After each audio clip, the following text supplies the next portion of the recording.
প্রিয় দর্শক, আপনি কি কখনো ভেবে দেখেছেন আপনি যাকে ভোট দেন কিয়ামতের দিন আল্লাহর সামনে দাঁড়িয়ে তার জন্য আপনাকেও সাক্ষ্য দিতে হতে পারে? ভোট কি গুনাহ? ভোট না দিলে কি পাপ হয়? আর ভুল মানুষকে ভোট দিলে কি আল্লাহ পাক আমাদের ক্ষমা করবেন? আজকের এই ভিডিওতে আমরা কোনো দলীয় কথা বলবো না, করব না কোনো রাজনীতিবিদের প্রশংসা। আমরা সরাসরি ফিরে যাব কোরআন ও সহিহ হাদিসের আলোকে। জানব একটি ভুল ভোট কিভাবে একটি জাতির ভবিষ্যৎ ধ্বংস করতে পারে, আর একটি সঠিক ভোট কিভাবে ইবাদতে পরিণত হয়। প্রিয় ভাই ও বোনেরা, ভিডিওটি শেষ পর্যন্ত দেখুন। প্রিয় দর্শক, অনেকেই বলেন কোরআনে তো ভোটের কথা নেই, তাহলে মুসলিমরা ভোট দেবে কেন? এই প্রশ্নটি শুনতে খুব যুক্তিসঙ্গত মনে হয়, কিন্তু এর উত্তর বোঝার জন্য আমাদের আগে একটি গুরুত্বপূর্ণ বিষয় বুঝতে হবে। একটি উদাহরণ দেই। কোরআনে কি মাইক শব্দ আছে? নেই। কিন্তু আজ আমরা মাইকে আজান দেই কেন? কারণ আজানের উদ্দেশ্য পূরণ হয়। কোরআনে কি মোবাইল, ইন্টারনেট শব্দ আছে? নেই।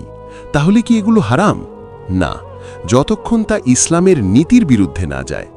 ঠিক তেমনি ভোট শব্দটি না থাকলেও ভোটের মূলনীতি কোরআনে স্পষ্টভাবে রয়েছে। প্রিয় দর্শক, ইসলামে এমন কিছু বিষয় আছে যেগুলো মানুষের হাতে দিলে আল্লাহ তাআলা খুব কঠোরভাবে হিসাব নেবেন। তার মধ্যে সবচেয়ে গুরুত্বপূর্ণ একটি বিষয় হল আমানত। আমানত মানে শুধু টাকা পয়সা নয়, দায়িত্ব, ক্ষমতা, সিদ্ধান্ত এসবই আমানতের অন্তর্ভুক্ত। আর ভোট ঠিক এমনই একটি বিষয় যেটি আমাদের হাতে সাময়িকভাবে দেওয়া হয়েছে। আমরা ভোটের মাধ্যমে নির্ধারণ করি সমাজ, রাষ্ট্র ও মানুষের ভাগ্য কার হাতে যাবে। তাই ভোট কোনো সাধারণ কাজ নয়, এটি একটি বড় দায়িত্ব, একটি বড় আমানত। আল্লাহ তাআলা কোরআনে স্পষ্টভাবে বলেন, নিশ্চয়ই আল্লাহ তোমাদের নির্দেশ দেন আমানত তার হকদারের কাছে পৌঁছে দিতে, এবং যখন মানুষের মাঝে বিচার করবে তখন ন্যায়ের সঙ্গে বিচার করবে। এই আয়াতটি শুধু বিচারক বা শাসকদের জন্য নয়, বরং প্রত্যেক মুসলিমের জন্য। কারণ ভোট দেবার সময় আমরাও এক ধরনের বিচার করি, কে যোগ্য, কে অযোগ্য, কে এই দায়িত্ব বহন করতে পারবে আর কে পারবে না। সুতরাং ভোটের মুহূর্তে একজন মুসলিম আসলে আল্লাহ দেওয়া আমানত কার হাতে তুলে দেবে সেই সিদ্ধান্ত নিচ্ছে। ভেবে দেখুন, আপনার একটি ভোট মানে কি? আপনার একটি ভোট মানে একজন মানুষকে ক্ষমতার পথে এগিয়ে দেওয়া। আপনার একটি ভোট মানে তাকে সিদ্ধান্ত নেওয়ার অধিকার দেওয়া, যার প্রভাব পড়বে হাজারো লাখো মানুষের জীবনে।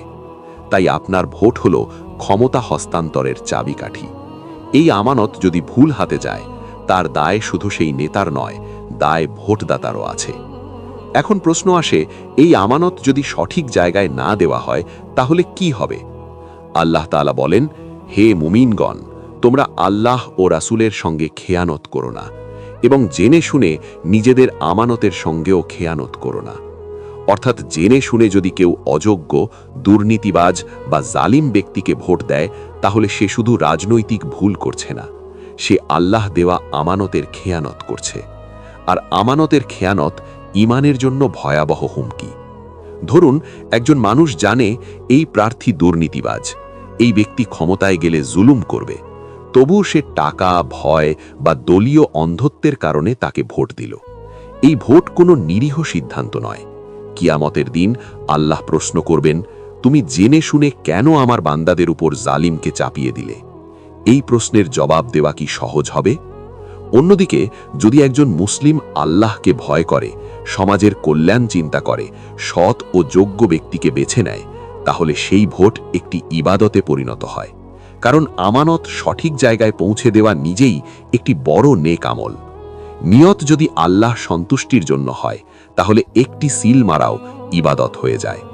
সুতরাং প্রিয় দর্শক, ভোট কোনো হালকা বিষয় নয়, এটি একটি পরীক্ষা, একটি আমানত এবং দুনিয়া ও আখিরাতের সাথে জড়িত একটি সিদ্ধান্ত।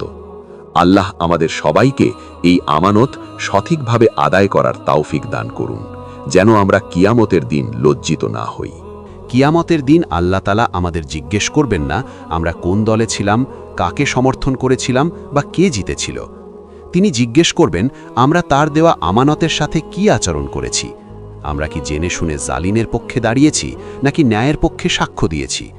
সেই প্রশ্নের জবাবই হবে আমাদের নাজাত বা ধ্বংসের কারণ। সুতরাং আসুন আমরা নিজেদের নিয়ত ঠিক করি, ভোট দেওয়ার সময় আল্লাহকে স্মরণ করি, তার ভয়কে সামনে রাখি এবং এমন সিদ্ধান্ত নিই যে সিদ্ধান্তের জন্য কিয়ামতের ময়দানে মাথা উঁচু করে দাঁড়ানো যায়। ভিডিওটি উপকারী মনে হলে লাইক দিয়ে সমর্থন করুন, আপনার প্রিয়জনদের কাছে শেয়ার করুন যেন তারাও উপকৃত হতে পারে।